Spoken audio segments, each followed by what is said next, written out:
নমস্কার বন্ধুরা, আজ আমি আবার আর একটা রেসিপি নিয়ে এসেছি। চালের গুঁড়ির রুটি বানাবো। কি করে তৈরি করতে হবে সেটা আমি দেখাবো। 2 গ্লাস জল দিয়ে, জলটা ফুটে উঠলে 1 চামচ লবণ দিয়ে দিলাম। দিয়ে এবার চালের গুঁড়ি দিয়ে দিলাম। আন্দাজ মতো আপনার যেরকম দরকার সেরকমভাবে আপনি দেবেন। আমি আমার আন্দাজ মতো দিয়ে দিয়েছি, আমার যেটুকু লাগবে। তারপরে এই যে ভালো করে নেড়ে নিলাম, নিয়ে মাখিয়ে এবার মাখাতে হবে। গরম গরম ঢেলে নিয়ে এবার একটু ঢাকা দিয়ে রাখবো, ভাপটা যাতে একটু বসে গেলে তো ভালো মাখাতে ভালো সুবিধা হবে। আর গরম গরমই মাখাতে হবে। এই যে বন্ধুরা দেখছেন আমার হাতে খুব গরম লাগছে, তবু আমার মাখাতে হচ্ছে। তো এই যে হয়ে গেছে আটা তৈরি। এবার আমি রুটি করব।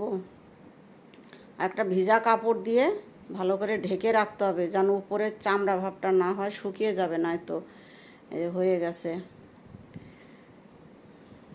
তৈরি হয়ে গেছে। এবার এই যে রুটিটা বানিয়ে নেব। চালের গুঁড়ো